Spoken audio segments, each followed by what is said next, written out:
Good morning, everyone. Mayor Steve Wilder here from the City of North Canton for our Community Improvement Corporation meeting dated November 9, 2021 at 9 a.m. We'll call the order and now roll call. Steve Wilder present. Jeff Peters. Excused. Patrick Diorio. Here. Gina Alabac. Here. Gerald Rovolt. Here. John Zepp. Here. Brian Groschmidt. Here. Timothy McCourt. Here. 7, wait a minute. Okay, 7 present. Our next order of business, item number 3, would be the approval of minutes as submitted. This is a point of order, Mr. Mayor. Yes, go ahead. Excuse me, I stand corrected, thank you. Our legal counsel, Wayne Boyer, is also present. Anything else, Mr. Revolt? You know, he's the most important guy for me. Thank you.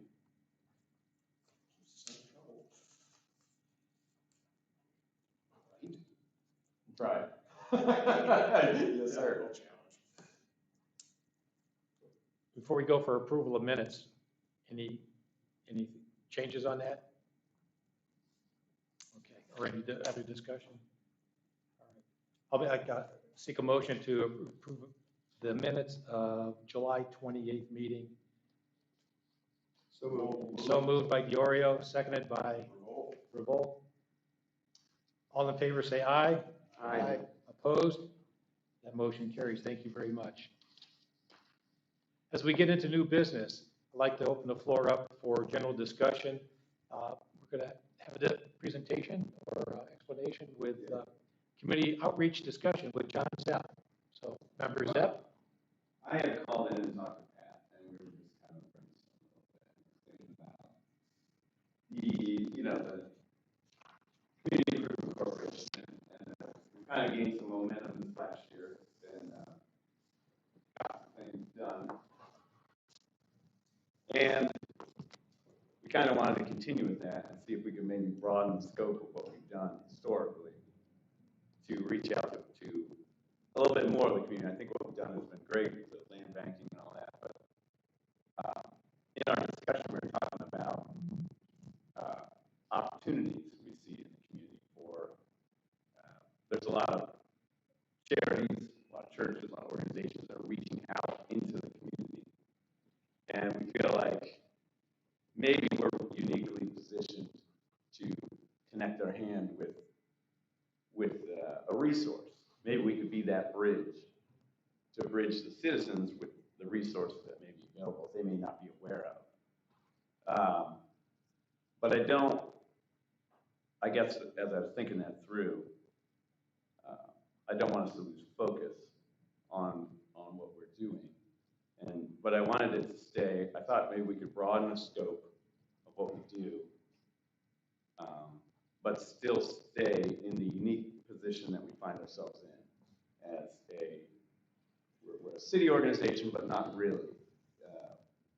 We're not, in some ways restricted by things like that. But in other ways, we are kind of, I would say, agnostic in the sense that we aren't committed to any group or ideology within the city. We're for the city, everyone. And so it's kind of a general idea, and I wanted to just kind of throw it out to see, maybe to get us thinking and talking, to see how we could make that happen, how we could maybe expand our reach into different areas, but still keep our focus within the city. And it's maybe kind of an abstract way of saying it, but rather than go down a specific road towards a specific idea, I thought maybe I'll throw it out, see if we're open to it. If it's something we want to pursue, then we get more specific. Start broad, get more specific. I think there's a lot of opportunities with Walsh. I'm somewhat connected with some of the folks there. I know they frequently want to get their students work opportunities, and I know right now there's a bit of a labor crunch, and so there's a lot of businesses that are looking for labor opportunities. So it's just an example of somehow maybe we could bridge that gap. and in conjunction with other organizations like all the business organizations we have in the city, maybe. I don't know. It's a bit of a general idea. I just kind of want to throw it out there to see what we thought. I know Pat and I really kind of just touched on it. Yeah, I think what I liked about it, really, and to me it was, he downplays it a little bit when he just says, broadening the scope a little bit, but really in the title of our organization, we're a community improvement corporation. Right. Community improvement. And I know in the past we've been largely focused on just economic development as part of that community improvement. And if we think of it in a broader sense, there's a lot more to that. And there is a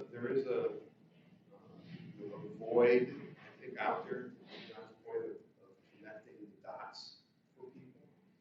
And we know that within the confines of city government, that's a little bit harder for us to help connect the dots, and that CIC has more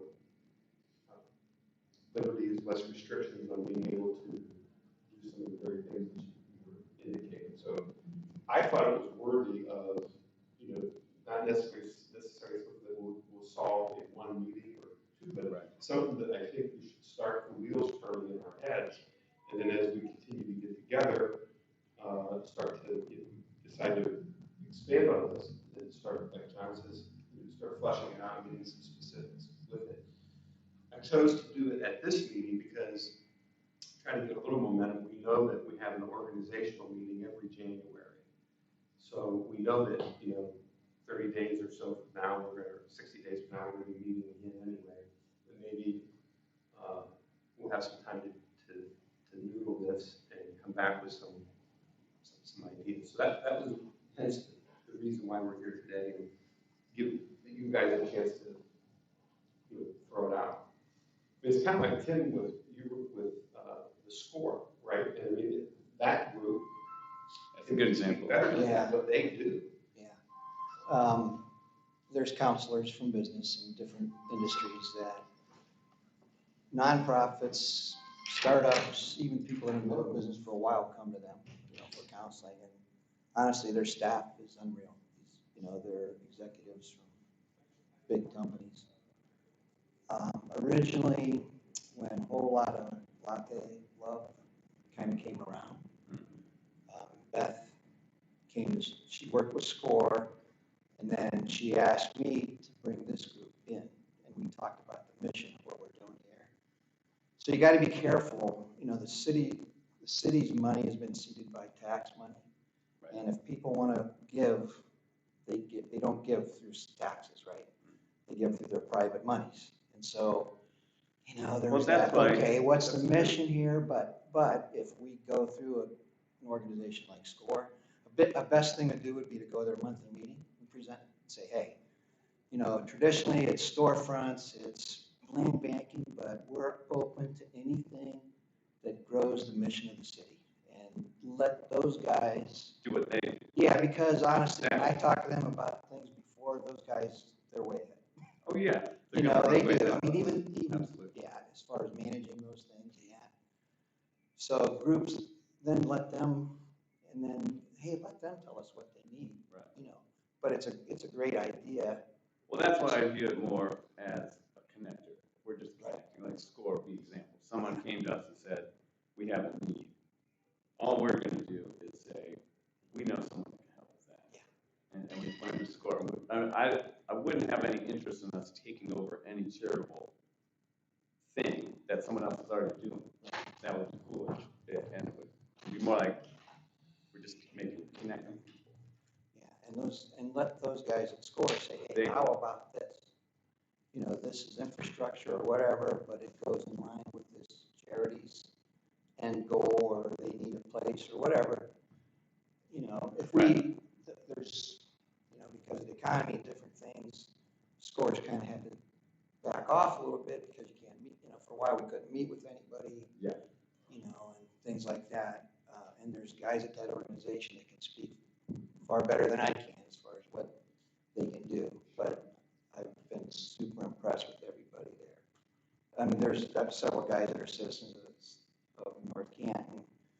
They're CPAs, they're attorneys, they're really, Professional. yeah, and they've been there, done that. Yep. You know, so I would let them, I would say, hey, you know, present whatever, and it doesn't have to, you know, we may not give you an answer for a little while, but let them come up with those things maybe and innovate and say, hey, you know, we'll be up to suggestions if you guys think it would fit what we're trying to do, you know, at least present it to us. I mean, score would fit well with something like that. Yeah. But yeah, that was my thought in general, was not to become a charity of sorts to give money directly to citizens, rather to be a sort of a network to connect. Even if we built some infrastructure like a website or something like that, and then really we're just becoming a resource aggregator for the citizens of North Canton. That's kind of the way I was thinking of it in my mind.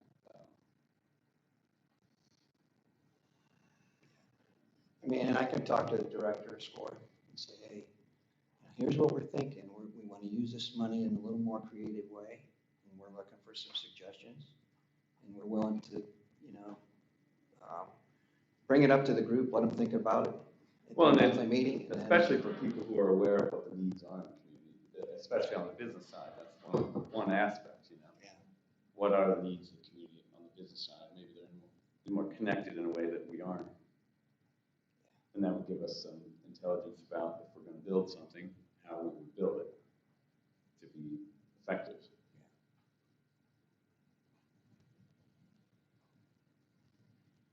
Yeah, they built websites for people. You know, they have IT specialists there, so there's a lot. So I guess that's a good place to start is, you know, there and maybe other places, but there in particular.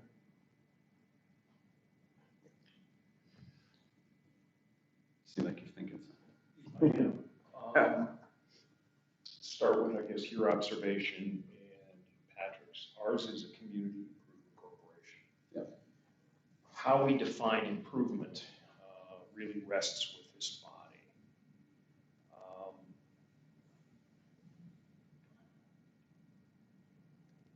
I think as a aggregator and facilitator, there could be a potential role in some activities.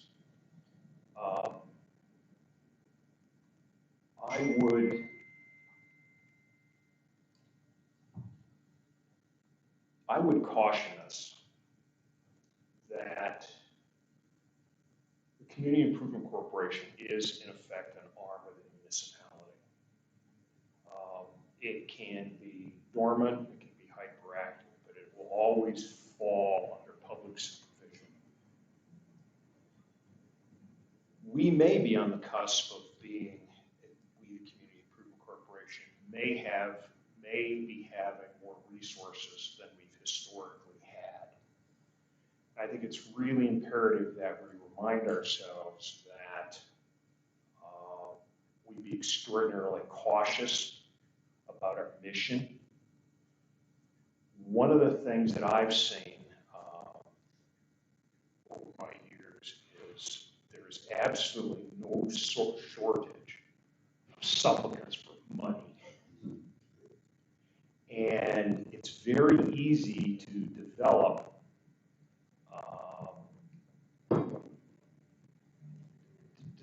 a cause, if you will, that has great emotional appeal. But in reality, it's a terrible financial idea. It's an area we should play. And the CIC could, if it is not careful, fall into that role as banker, lender, grantor for dubious projects. Our mission is economic development. We have the staff to do that right now. That could all change. So I think we have to be careful about what we create, what our mission that's really clear. Now, having said that, you know, Patrick and I have talked about housing, for example. You know, is there a role for the CIC to play in housing where you've got a community comprised of senior citizens? And it may be, you know. What is it? I'm not sure I know. But if you can, to your point, John, if you can unify Walsh churches, develop a management structure outside City Hall that helps us through our facilitation address some of those senior housing needs, maybe that's something that's worthy. You know, I don't know. That's just off the top of my head. I mean, I look at our maintenance issues. You know, we're going to be moving down the property code maintenance path this next year. There are going to be people who are going to be whining and crying and complaining. Okay, is there a role for us in that capacity? You know, there's county monies. How do we coordinate it? You know, as Patrick will tell us, you know, that one of the challenges we have is that you can have a great idea, you can create a policy, but at the end of the day, do you have the personnel who have the capacity and the bandwidth to make it happen, to implement it? And, you know, you've got to be responsible. You know, I can't have a house that's half painted somewhere, you know, that's been funded by CIC cash. And I think that's the thing that as we look at this, you know, I think it's always good, to your point, is you know, what can we do about here? So I don't want to end on a negative note. I think your I would point just is be cautious about what we look at, because again, you know, we're going to be, our Kmart deal is, I can tell you, when it's done, it's going to fall, it already is under public scrutiny. Mhm. And we're going to go under the microscope. Oh, yeah. And when we begin moving funds into the CIC, I can assure you that we're going to achieve a new level of scrutiny. Mhm. What are you doing? Exactly. And, you know, as I go back to my days with the state, I mean, there's a good reason why state government through development could only lend a fraction of a project's for capital costs. No operating money. It would only be for capital. And then we have a shared first. You know, why? To protect that investment. So, you know, I think with each generation we have these priorities, but I think it's sometimes good to be cautious on the money side. But Well, we do go through the audit every year, and the community improvement corporations are structured under Ohio Revised Code 1724. Wayne, don't let me step on your story. But 1724 is very definitive. It doesn't interpret. Obviously, that's what we're doing, is maybe interpreting things a little bit beyond the scope of the definitions, but it's very definitive as to what our role is. And it is economic development, land reutilization, those sorts of things. And maybe that's something we should visit at our organizational meeting to get everybody back on a focus of what we can and let's can't take a look do. at the statute. Yeah. That would be just instructive for everybody. Yeah. Let's take a look at the statute. Maybe Wayne can walk us through it a little bit. What are the Absolutely. high points? You know, if there's some case law out there recently, you might want to brief us on that a little bit. And then I think that sort of brings us. It definitely needs to be narrowly defined no matter how it plays out. Yeah. Because we have a unique role and we should stick with that. But to come back to your race to the starting point, we are in an aging first-rank suburban community. Our biggest challenge in this community is that we have a lot of old houses that have one bathroom. Okay, that's the challenge we have. What do we do as a community improvement corporation to preserve our community? What is that? You know, and you know, maybe, I don't know. And that's probably going to get decided down the road a little bit. But Right. I think to your point, Wayne and Gene, let's take a look at the statute. Let's see what's there. Let's think big. But also think about what the needs are in the community, like you say. Like maybe we're just unaware of this broad-based need that's distributed across a lot of our community. We're not aware of it. Can we address that? Okay. Are we allowed and should we? Okay, Right. let's leave this meeting with maybe one thing to think about at our organizational Maybe we want to invite a couple of pastors in and talk about, hey, what do you see in the community? You know, you mentioned it. Let's have them come in. Let's have a cup of coffee with them. Let's spend 45 minutes. What do you see out here in terms of community needs? Because they're probably a little better plugged in than we are, us with the police. But maybe that's something we ought to do. Yeah. And if nothing more, we can say we at least did it. You know, we couldn't find anything, or maybe we can. I have to task our legal counsel to review the statutes. Yes. Yeah, that's the first. Maybe that's the first step. That's the first What thing. we're allowed to do. What we're allowed to do.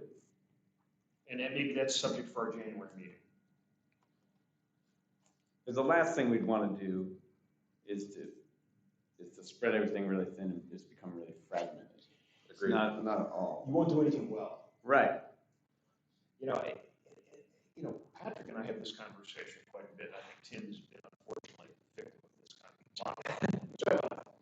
But, you know, the great risk is that as time passes, your municipal government devolves into mediocrity because it's run by mediocre people.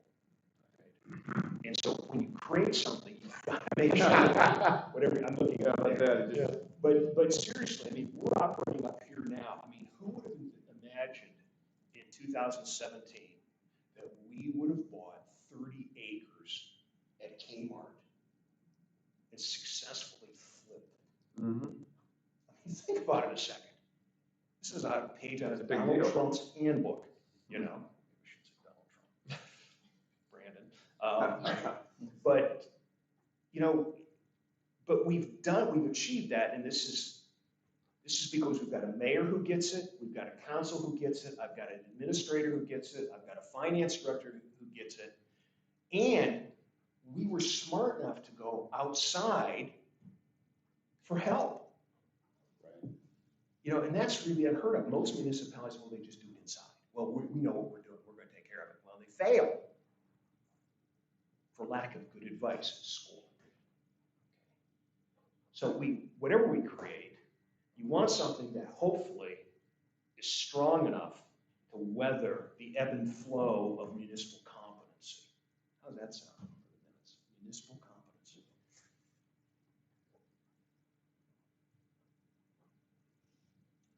Okay, I'm done. Hey, next January.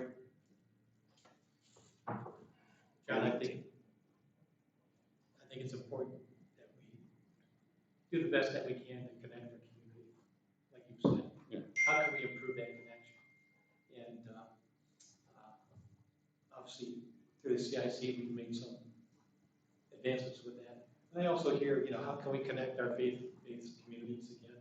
I think that's kind of, I don't know if that's our role, but maybe in the general picture, that's something that maybe comes from this office, that we reconnect our faith-based community.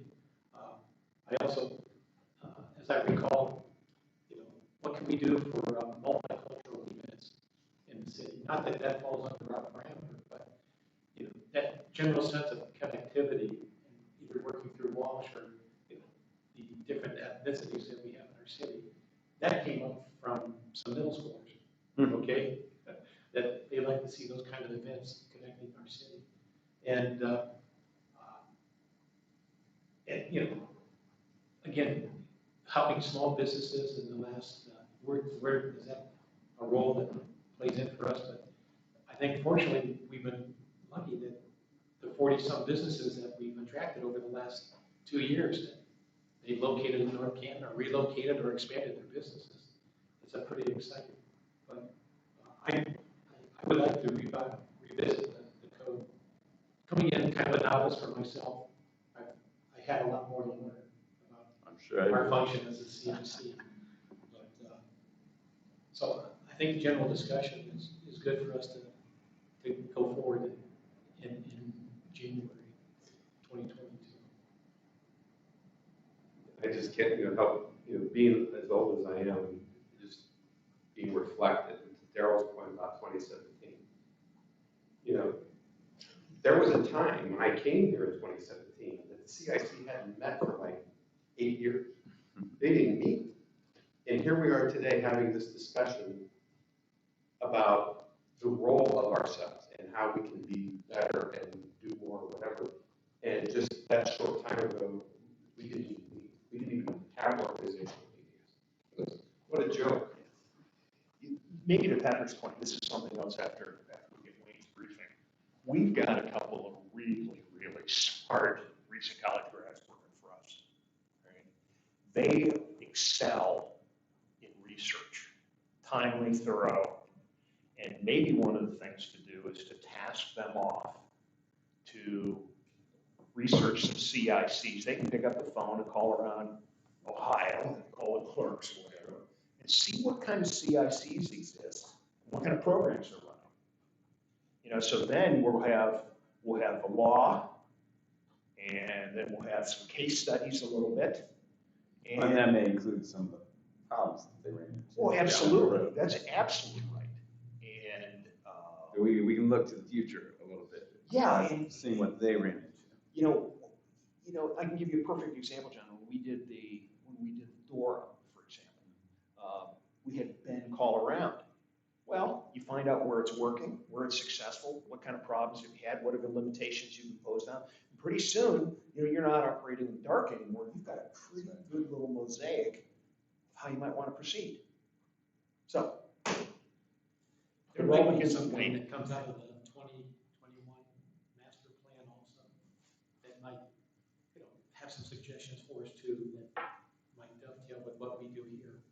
So that won't come out until after the first of the year. I think that's for the new council to have a chance to look at it. I'm excited to see what they might have for our future. Sorry, my voice is going today. But so there's a number of things that we can be looking at for the coming year. I think you just said it. What did this organization really accomplish since it was formed? well, this goes to the point. I mean, one of the things that the CIC did back in 2008 was it bought the cranes for Myers Control. That's right. Thank you. Right. But again, it reflects this sort of ebb and flow of management. You know, if you've got good people, you've got people in place, you can get some stuff done. But if you have mediocrity or incompetence at worst. Well, and let's be fair too, that event in 2008 was a major lift. It was by you. Yes. You made that happen. Was They they had an administration that didn't help you. Yeah. I served on council with you. I know, I can attest to this. He made that happen. His years of experience in DOD and all that made that possible. Outside of that, nothing. Nothing. okay? Well, it was your connection to the community, your awareness. It couldn't have happened without someone being aware of the need. We were working with the development board. I mean, we kind of knew what we needed to do to get this thing done. And the big obstacle was a $400,000 purchase. You know, we still own them. But Does the city collect taxes on equipment like that? no, it would be. CIC still owns those cranes. It's the equipment that we own is still in our audit report. Yeah, every year. it's there. Give me a I'll give you kind of liability. a history of where we are. We go through it every year. That should be. It's a good deal. Do we carry any liability We should have from a that crane that we conversation. own? We'll have that conversation on the side. Well, we'll move on. Thank you, John. So- Go ahead, Tim. Well, Thank you. if it's in January, we kind of get a better idea of our bearings. Yeah. Because 1 or 2 months is nothing, right? And then in February, Pat can present to SCORE to start the ball rolling when we decide really what we'd like them to digest. Okay. That way we don't get jumping ahead and say something that we really, They've had to go we're back. outside. Yeah, I mean, let's come back and let me put an exclamation point on Tim's suggestion. Part of economic development is the retention of the jobs in your community. All right. The second is the attraction, and that's where SCORE may help us. Okay, that's why it's important to have those relationships because they're helping the business look around. All right, we may not want to get into necessarily the lending part of it, but there may be some other roles that we can play. So I think that's really, really critical that we have that relationship. They think about us. Just last night at City Council, the administration asked for a recommendation plan to change the zoning on some things. Why? Because we want to help a business. Now, this is something that typically we have turned our noses up at or down, whatever direction noses go. But it has to do with the drive-through. We typically don't like those, but in the COVID era,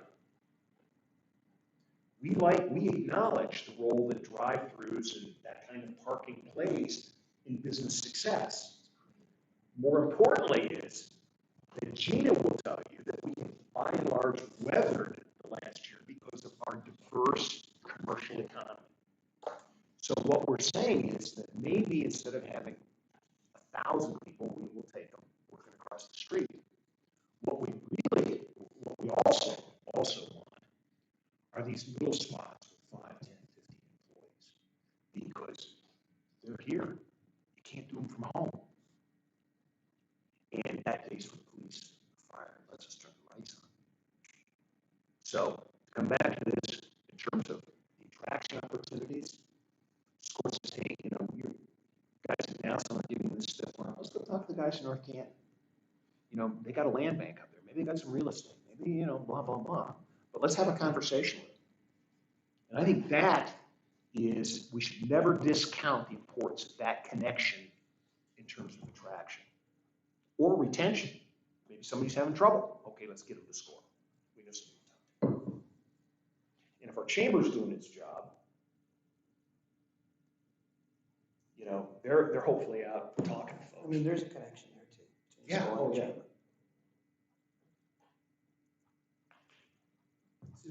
To your point, Daryl, as you guys are talking through this, does everything have to be monetary?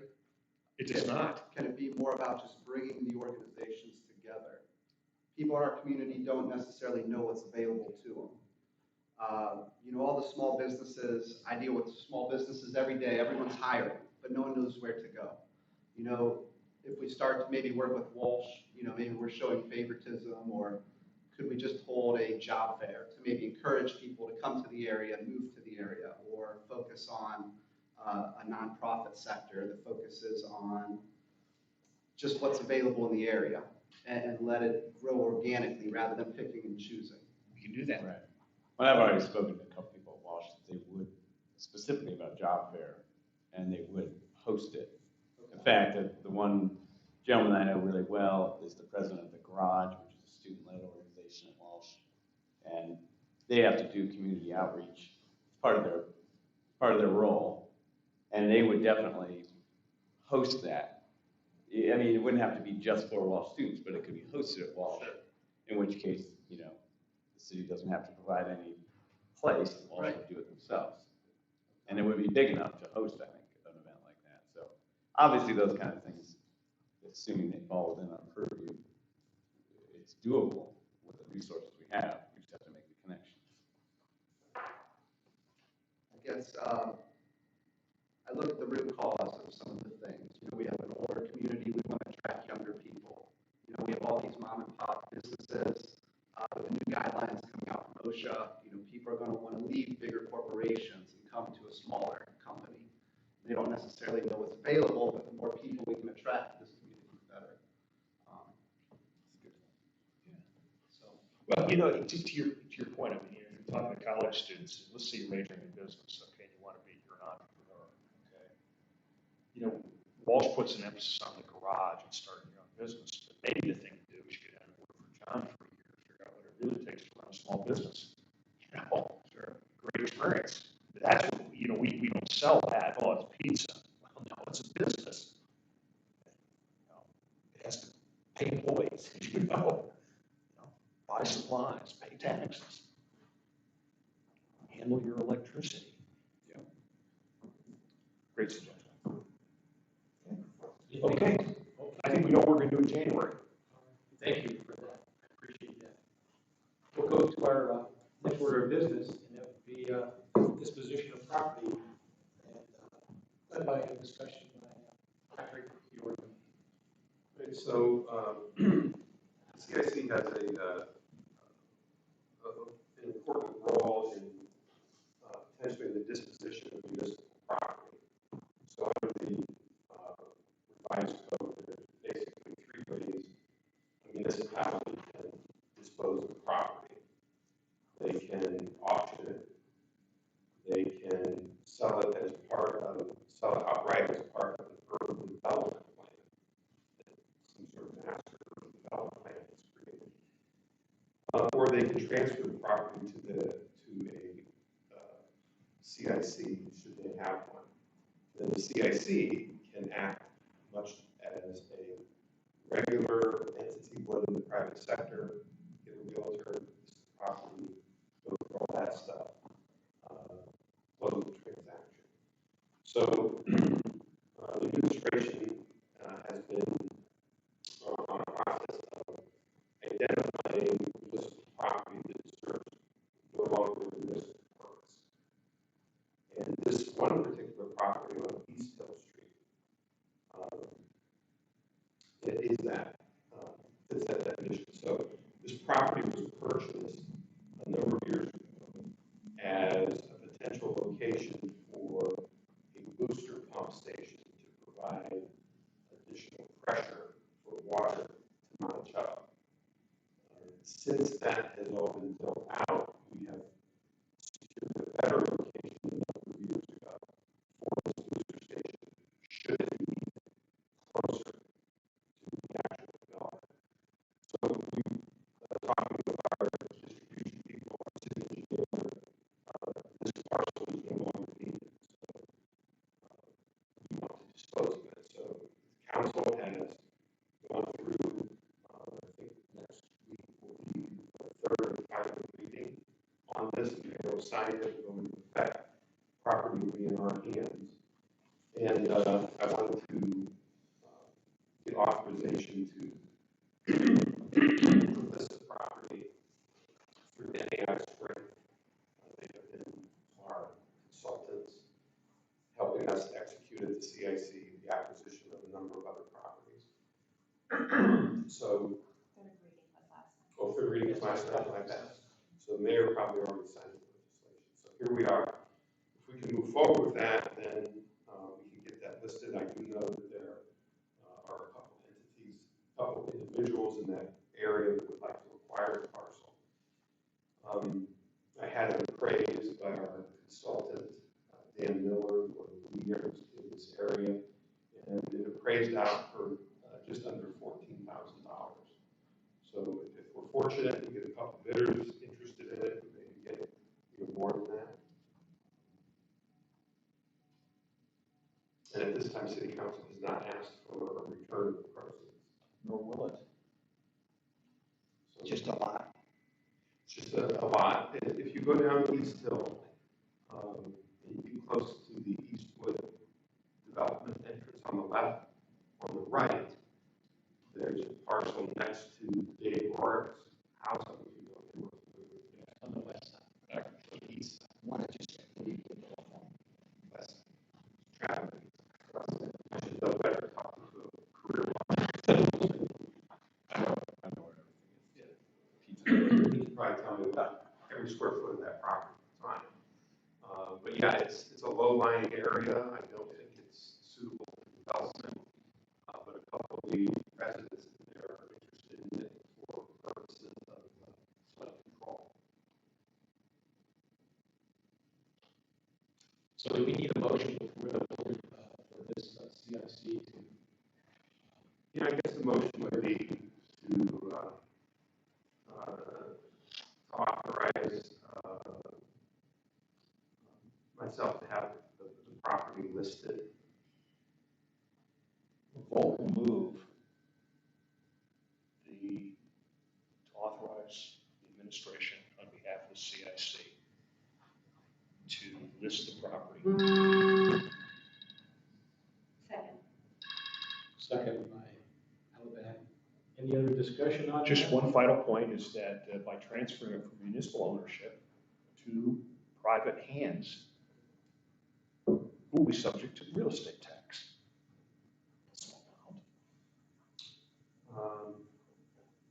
Not if we're a tax exempt organization. No, but once you sell it, the property, Oh, once the property's sold, Yep. it's going on the tax rolls. Yeah.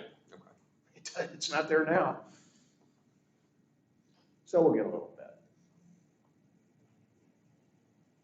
Well, thank you with that antidote. So I've made the motion. Needs a second. And Halifax Needs a second. second. No further discussion? Roll call vote for approval. Wilder, yes. Diorio? Yes. Gina Halifax? Darrell Revolt? Yes. John Zep? Yes. Ron Grossman? Yes. And Timothy McCord? Yes. 7 yes. And motion is approved. Before we adjourn, I'd like to make a motion to amend the agenda to include an additional item. Revolt moves. Amendment to the agenda. Wilder seconds. All in favor, say aye. Aye. Opposed? Go ahead. While we're all here, can we get our calendars out and pick a date for the organization meeting? We will have a meeting at the end of this time. Well, we could probably accept it at the organizational meeting, the financial activity for the calendar year. That's fine, we'll do it in January. I was looking at the 11th. Pardon? The 11th, What's on the 11th? it's a Tuesday, I think. Is council going to meet that previous Monday? Do we know? We won't be meeting the week of January 3rd, though. We won't meet the week of January 3rd. Still be on your. Okay, we will meet on the 11th, the 10th then, correct? That's, I got my card. That's fine. So I'll be here. What's the use of being retired? We gotta be. The 11th? Yeah. Same time? Maybe. I will not be present that day. I'll be on vacation. Let you do that. Do that. I can't believe it. May I ask, The bank's never going to grow if you're on vacation. are you all willing to come back and serve on the CIC in 2022? I would appreciate it if you did. I value what you have to bring to the table. Pretty good hoop. All right, so Ms. Hart, you will take care of that then? Yes. January 11th, 9 a.m. Thank you. Anything before December again? Yeah. Do we have anything else we have? No, we'll accept the annual financial information. We can do that on the 11th, that would be fine. May I ask what we have right now in the CIC? Off the top of my head, Just, yeah. about 136,000. I appreciate the CIC for what it's done to help us move with our land banking program. I still think you're going to see some dividends in the near future. It's just going to take a little bit of time. But thank you for your support on that. It's a big deal. Well, anything else to come before our group? If not, I'll seek a motion to adjourn. Revolt will move adjournment. Seconded by Diorio. All in favor, say aye. Aye. Opposed? Motion carries. Thank you very much, everybody. Thank you. Good run. Big one out there. Yeah.